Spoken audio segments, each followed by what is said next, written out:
and a warm welcome to today's listeners. Allow me to introduce myself as the host of today's episode. My name is Amanda Dounis. I'm the founder of the Positive Thinking Clinic located at Wallow Creek, Sydney. Here at the Positive Thinking Clinic, I see clients of all ages. I see individuals, couples, families, and small groups. I conduct psychotherapy and use a variety of modalities delivered through counselling techniques and hypnotherapy. I am a professional counsellor, clinical hypnotherapist, and strategic psychotherapist. I'm an early childhood teacher and an NLP master practitioner. To learn more about what I do and what I offer, visit my website www.positivethinkingclinic.com.au. The easiest way to connect with me on social media is to search my name, Amanda Dounis, or my clinic, Positive Thinking Clinic. You may also access my social media at the bottom of my website. I am the author of My Coping Skills Handbook, aimed at kids aged to 12 years of age. I have also turned this into an online course. I have a range of podcasts that can be found on amandadounis.podbean.com. In addition to the Positive Thinking Clinic, I am the owner of 4 early learning centres. I am passionate about quality care and emotional wellness of all ages. I believe we set the foundation for emotional wellness from a very young age. My early learning centres are licensed as Positive Living Skills Services. I also have an emotional wellness and kids Facebook group. One of my greatest hobbies is learning. I think I am always enrolled in a variety of courses, no matter how small. I enjoy adding to my skill set. As an integrative therapist, I learn diverse skills and select the best fit for any situation. If you wonder if I have any other hobbies, I am also into fitness. I have run a number of marathons, including 2 ultra marathons. So that's me in a nutshell. If you want to get in touch, you can use the contact form on my website, positivethinkingclinic.com.au. I would love to hear from you. Signing out and moving forward. You're listening to Amanda Dounis. Today we have George Pegios joining us. George Pegios is the founder of Help My Pain in Double Bay. His main interest is hypnosis for medical pain. He's done a diploma in hypnotherapy. He's a strategic psychotherapist and a master NLP practitioner. If you want to find out more about George Pegios, visit www.helpmypain.com.au. He is very interested in pain management, chronic fatigue, and fibromyalgia. He's also interested in writing and publishing. You can contact George through his website. You can also be part of his social media. Find him through Help My Pain on Facebook, Instagram, Pinterest, and YouTube videos. George also studied at Sydney University doing his dental degree. He has since then done some consulting work. He has developed consumer products and a variety of other interests. He loves the outdoors. He loves golf, scuba diving, and has also lived in Bali for 2 years. He was always interested in hypnosis.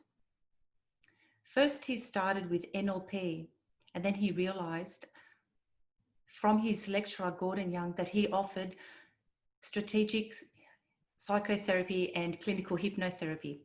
He found this really interesting, especially the way that it impacts all aspects of human beings. Since then, George has furthered his knowledge doing a variety of other courses. So let's see today what expertise George can share with us. Welcome back, George. Thank you very much, the amazing Amanda, for having me back. Thank you. It's nice knowing that I'm extremely amazing. So today we're going to talk about procrastination, and I think that's a really good decision.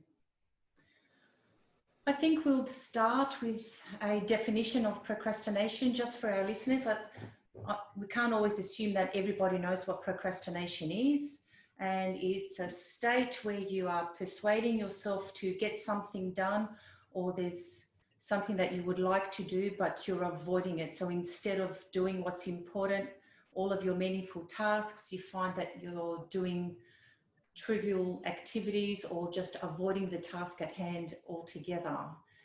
And this happens for all ages. I see it in school kids, the younger children. I see it in adults with work and deadlines. I see it just at home when people want to get things done and they're just not doing.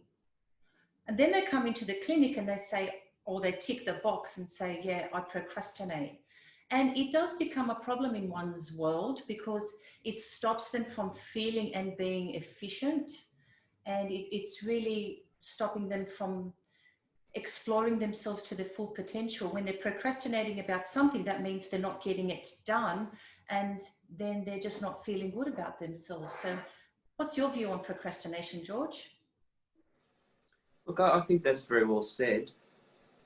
I think it's very true that we all do it from time to time. I think it's a very natural thing, a process where when approaching a task, we think to ourselves, we've always got some kind of internal conversation going on all the time anyway. And sometimes before we leap out and do something, we might stop and check ourselves. And I think that's, depending on the circumstances, I think that's a very valid thing to do. But there are a lot of people, and obviously we've got many clients that we've already spoken about, that it becomes so debilitating that it's affecting their lives. And I really also think it depends obviously where they're at and how it is affecting them, but I find that people that come in concerned about their issues with procrastination usually have some other issue as well.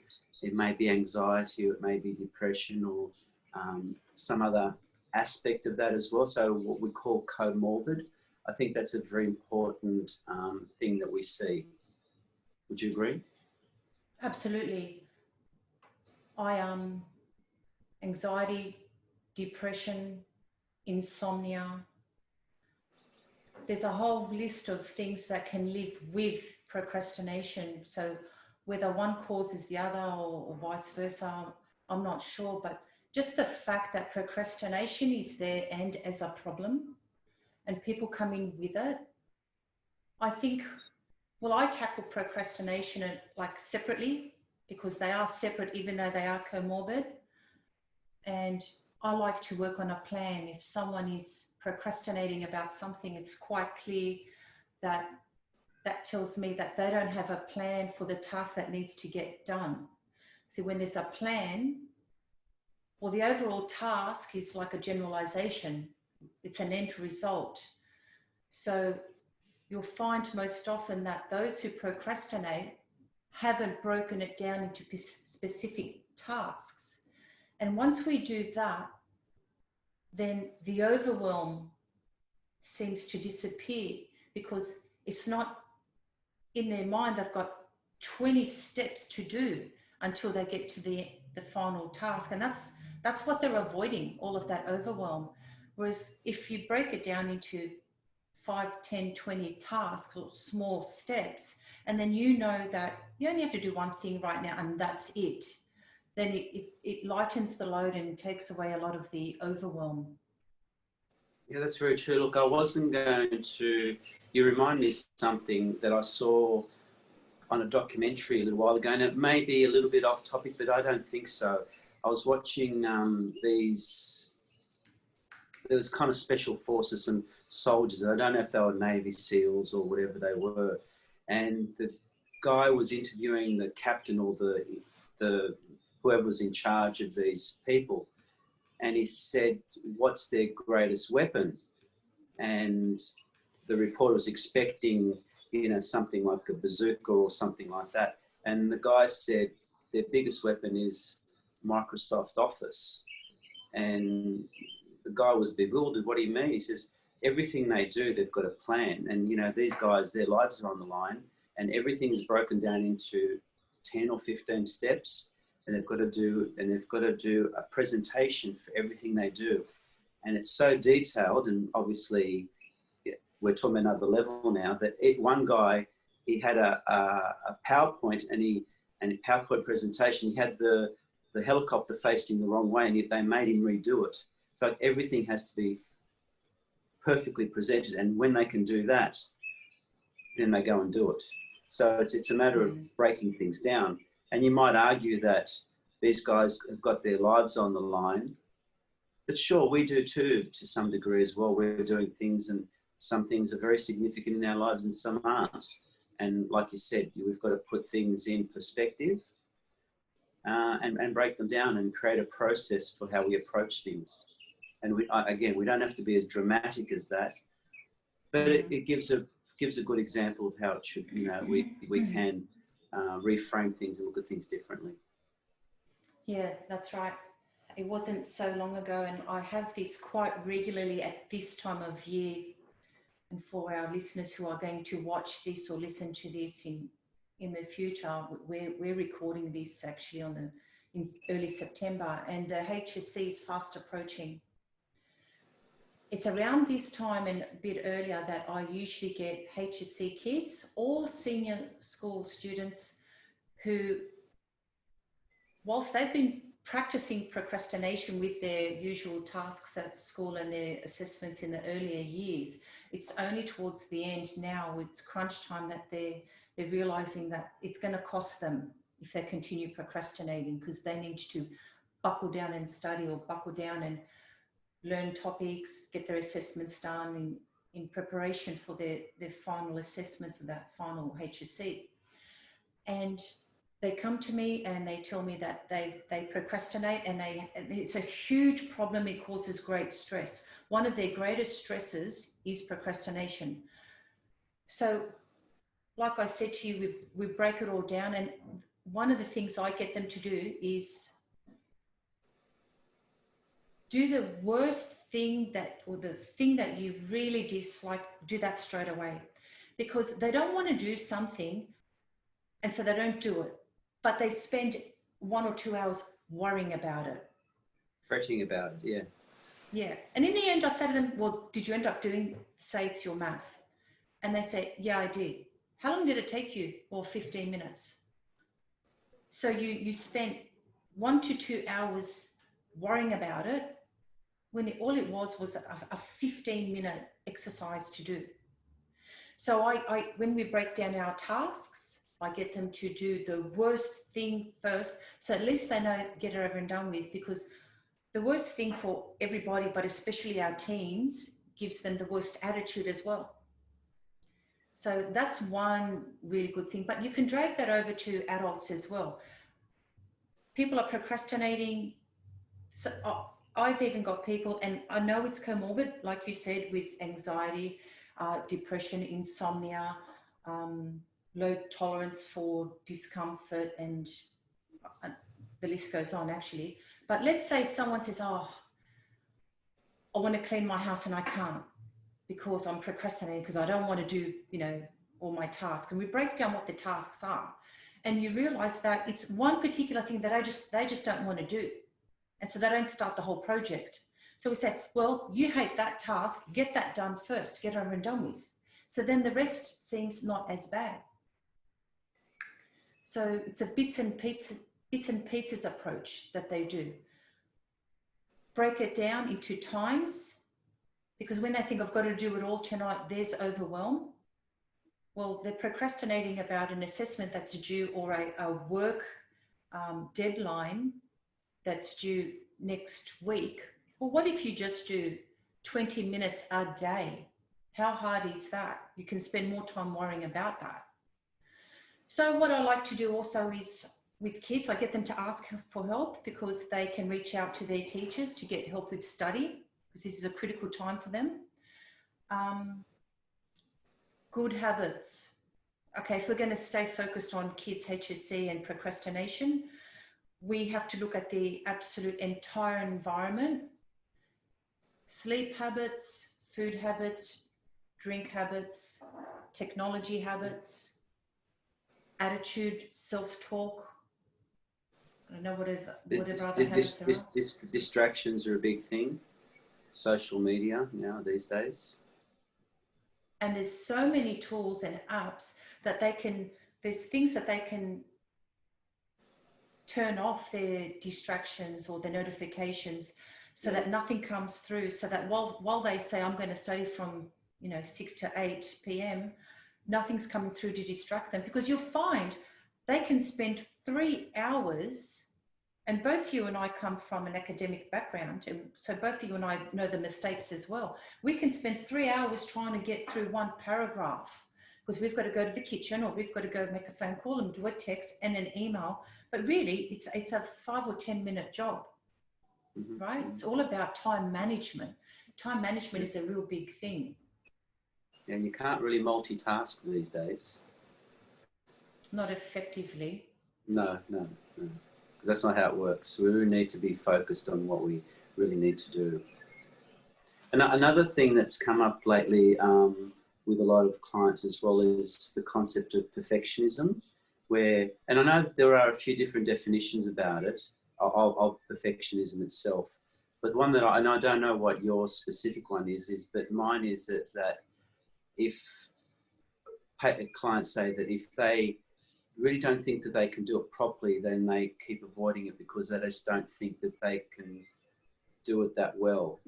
And again, it goes back to process and about doing things again and again, that they'll just keep getting better at it. I mean, you're not good the first time you ever try anything, but then with time you do, and you're learning and studying and practicing, either doing maths, formulas, or writing things for English.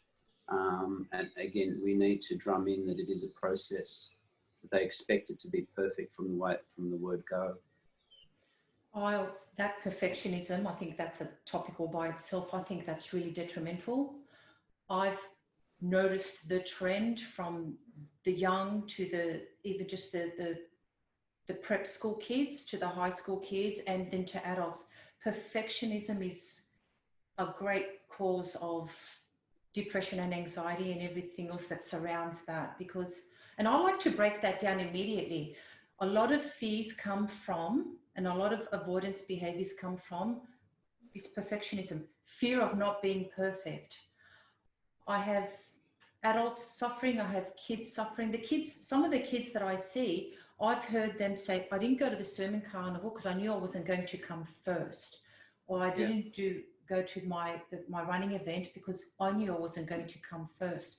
They want to be perfect because coming second or third or even behind that, or even just attending, is not good enough for them. So they're growing up with this perfectionism, and I think that's causing a lot of harm.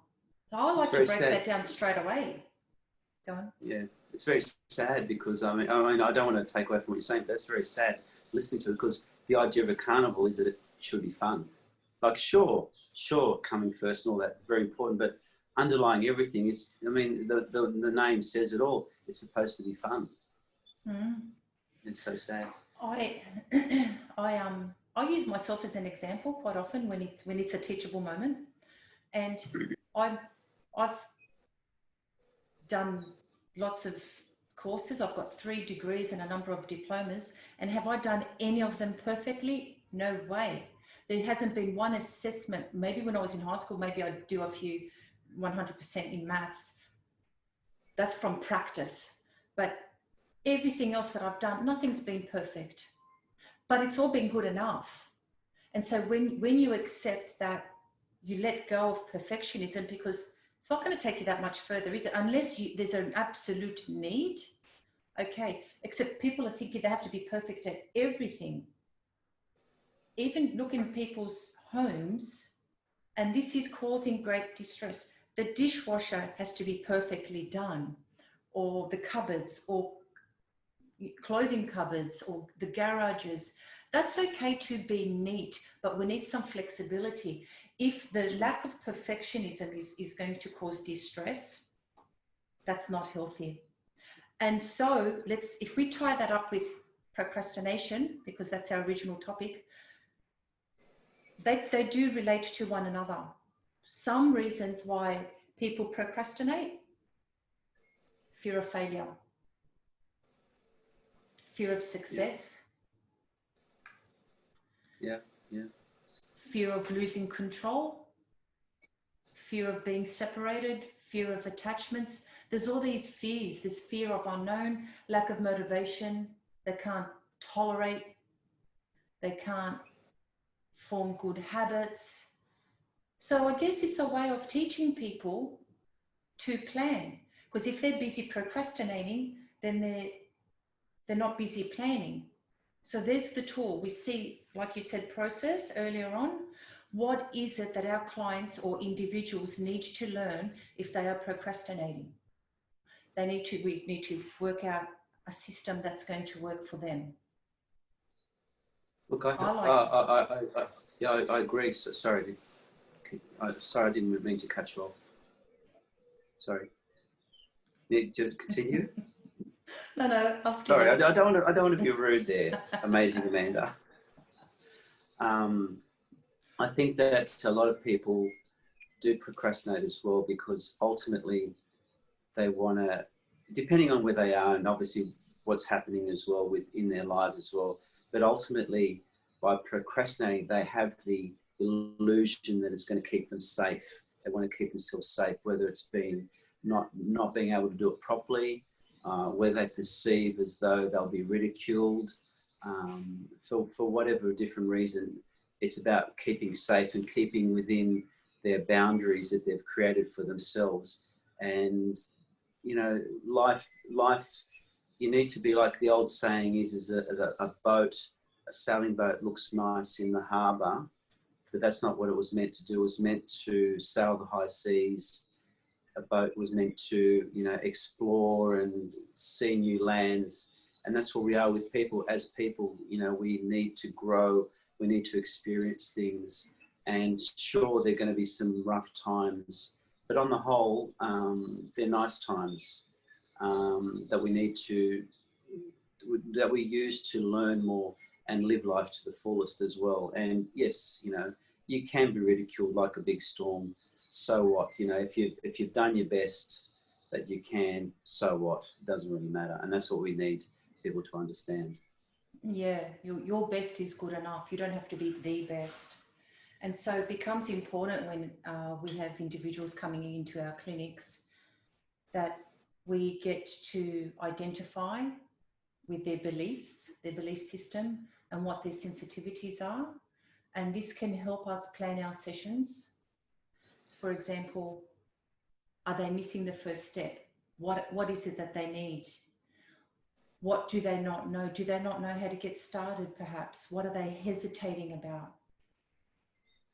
We have to allow our clients to explore this, the opportunity to explore it in a safe way, because for them to be in our clinic space, it's obviously caused a problem in their daily lives. And so whilst we may think that what's easy for us, it may not be so easy for them.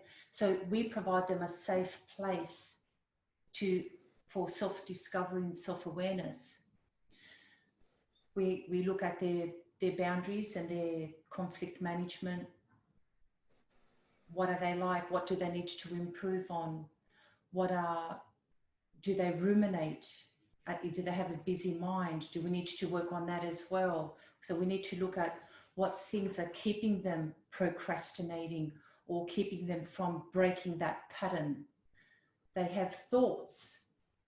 People who procrastinate, what are they thinking? What are their thoughts doing to them? What are their thoughts suggesting? How are they stopping themselves from getting movement towards the very first task? So process is what's missing. Hypnotherapy helps them with this self-discovery process. Sure, we use counselling techniques as well, but hypnotherapy is a situation where they can have the opportunity to go inside using their own resourceful states, because if they're procrastinating on one task, we ask them in the pre-talk, obviously, was there a time that you did a task efficiently and you did not use procrastination at all? It was not part of your formula or your agenda. And quite often the answer is, yeah, I can do this and I've done that. So we know that they do have process. They do have knowledge of making the first step. And so how do we get them to transfer this to that gap with their other outcome that they're so struggling with procrastination?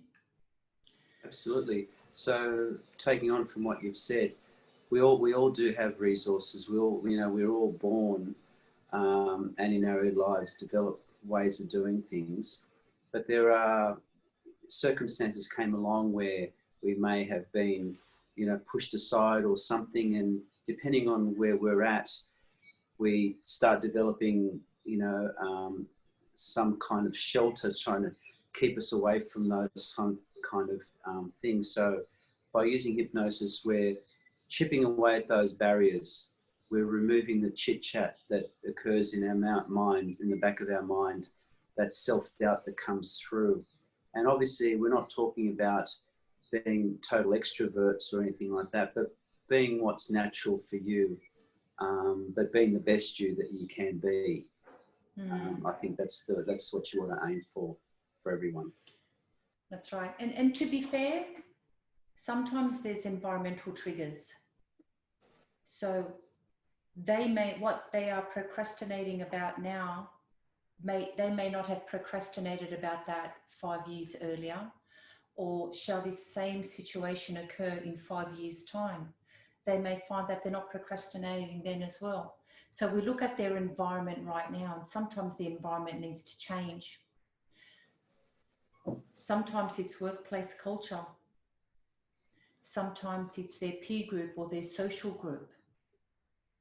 Sometimes there's an illness or a disability. Sometimes it's their age and stage of life. Sometimes there's financial pressures. And so some of these contribute to why a person is procrastinating right now. And do we then deal with those issues, or does that give the client permission to then say, now I understand why I'm procrastinating. How about I still acknowledge that I have these issues, which may or may not go away, but I can also eliminate my procrastination because I understand where it's come from. And when we understand something, we have knowledge, and knowledge is power. And that helps us move into a space of being proactive and then making decisions. And then we make that plan, because quite often they don't realize that it's the environmental triggers that's making them like that. Feeling depressed or anxious, they don't know that, oh, so that's why I'm procrastinating. I'm worrying about what the outcome might be. So I guess it's really truly a place of self-discovery, self-acceptance, finding the resource state, and helping clients make a plan and that first step. And a plan right through to the end as well, till they achieve what it is that they're after. When you're talking about environmental factors as well, that's a very important point. And environmental factors also include, like you said, relationships at work and home and all kind of stuff. And it doesn't, by dealing with them, doesn't actually mean that you need to escape from them, but just to deal with them more effectively, and to be aware of what your role is in all that, and to start making changes to yourself and taking control of each situation. And that doesn't mean being controlling, but being in control of how you are. And you'd be surprised how, this is what I tell people, and this is what happens, is they're surprised at how they're able to change and turn things around in their favor. Because you can't control other people, but you do influence other people by the way that you are. And that can make a big difference. And you feel so much better when you know that you do have control, especially in relation to what our topic is, procrastination. That you got control in how that will ultimately outcome and how it will be successful for you. That's right. And developing strategies. When someone knows that they are procrastinating about something, they know they have to develop strategies. And to develop strategies, a person needs energy and commitment. They need to find out the strategies that will work for them. Even to reward oneself is a strategy. To know that, okay, I can't get to the end, but I'm going to do step by step. And maybe they can say at step 3, I'll reward myself by doing this. So at least they've got something to look forward to, and they're not looking for the reward right at the end. So there's little rewards along the way. Being persistent, being patient, these are all strategies. So quite often the person who's procrastinating, they're not persisting, and that's why they're not moving. They're not patient, and that's why they're not moving. So and the more they leave it, the more they get into this mindset that they can't do anything about it, and it just becomes more and more overwhelming in nature. And right. What they've got to realise is just chip away. You'll always get done, like the saying that every journey, that this Chinese saying that every journey of 1,000 miles or something starts with a single step, and before you know it, you're well on your way. That's true. Just look at the person who wants to lose 20 kilos. When you look ahead and think, oh, I want to lose 20 kilos, you're going to start with losing half a kilo first. And then you're going to have lost 1 kilo. So you're going to have to make a lot of steps to get to that 20 kilo loss. You have to be persistent. You have to be patient. You have to have a plan. You have to look at your environmental triggers, because people want to go on their diet or make changes to their lifestyle so that they can get that end result, which is, I want to lose 20 kilos. But they're procrastinating because they don't know, that they haven't made a process. So that's procrastination as well. That's Everyone right. wants to go on a diet. They can want to go on it for 20 years until the day that they actually make the decision and go on the diet or change the way they eat or the exercise that they do. So goals are extremely important. Someone who procrastinates is very good at ignoring what they need to do. Visual reminders. People use settings on their phone for an alarm to remind them, hey, you've got to do this and you've got to do that. Procrastination is not laziness. Laziness and procrastination is something totally different. Procrastination doesn't mean you're tired, or being tired doesn't mean you're procrastinating. So procrastination is something totally different. But to develop strategies, you need to say, okay, this is how I overcome it. And yes, you have to talk yourself into doing things because you know you're avoiding it. By avoiding it, you're obviously saying something else like, I'm not going to do that. I'm not going to look that one. We'll do this instead. I'll do this instead. I'll do that later. That's the talk that someone's having with themselves when they're avoiding or procrastinating. So we teach our clients to self-monitor themselves and to have reminders and to force their way into doing something that you have to break through, because procrastination has a beautiful set of boundaries around it that stops you from getting something done. So time management and planning. It's like you said last week when we spoke about losing weight and The Biggest Loser, and how, you know, with the best equipment, the best trainers and all that kind of stuff, they lose weight, but then when the show's over, they start putting it back on. And as you said, rightly so, change first has to happen from the inside out. You've got to want it, and you've got to develop in your own mind the way of doing it. And that's the only way really that's sustainable to affect change. And it's in every area of your life. You don't expect other people to do it for you. Don't expect, externally. You've got to do it yourself, because you are basically in control. And you know what? These days with YouTube or wherever you want to look, there's people that have done everything. So if you think that your situation is worse than anyone else's, whether from background or whether from your circumstances, you know what? You'll always be proven wrong, because there's always someone who's had it worse than you, that's had it harder than you, that's had much significantly worse situation to begin with. And yet, if that's what they wanted to do, whether it was lose weight, make money, develop something, get a degree, or whatever it is, there are countless examples of people that have done it because they just really wanted to. Right. Yeah. There was like you said. Yep, go on. No, go on. like you said, that it's internal, you've got to really want to do it. Procrastination is yours, you own it. It's no one else's procrastination. If I'm procrastinating about something, you're not doing it for me. You're not procrastinating. We can't blame anybody else. We have to be responsible. And so it's ours. So we have to take care of it. We are responsible for absolutely every decision and outcome to get done. Yeah.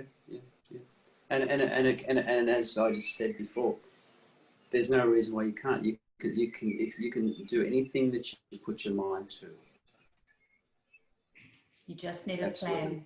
And yeah, and then to tie in hypnosis to round it all off, I read somewhere that back in, it could be in the Melbourne Olympics in 1956, if I'm not wrong, the Russian team brought in for the first time 12 hypnotherapists to deal with their team.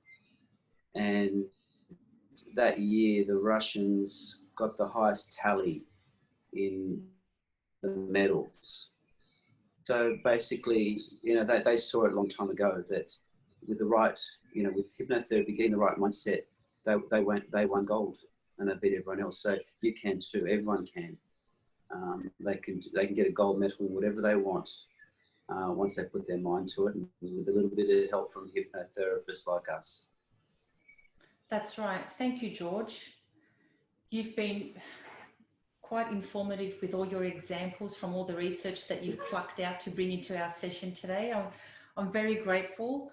One last message for all of our listeners is that procrastination requires a plan. It's a process. It's easy to tackle once you sit down. Sometimes you need the help of an expert therapist. You sit down and you look at your external factors or environmental triggers. We look at what else is living with procrastination. We look at what your beliefs and your sensitivities are. We look at your discrimination skills.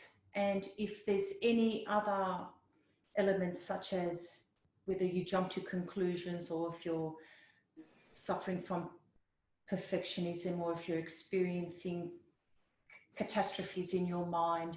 So we explore a whole bunch of things that can hopefully make your life a little bit smoother and easier, and get you moving, finishing your tasks, moving towards your end goals as fast and as efficiently as you possibly can, so that you can put an end to this procrastination once and for all. George Pegios from Help My Pain, thank you very much for being with us today. Thank you very much, amazing Amanda. Thank you for the opportunity, and very well said. All right then, so I'll see you next time. Thank you, you will, certainly. Have a nice day. You too.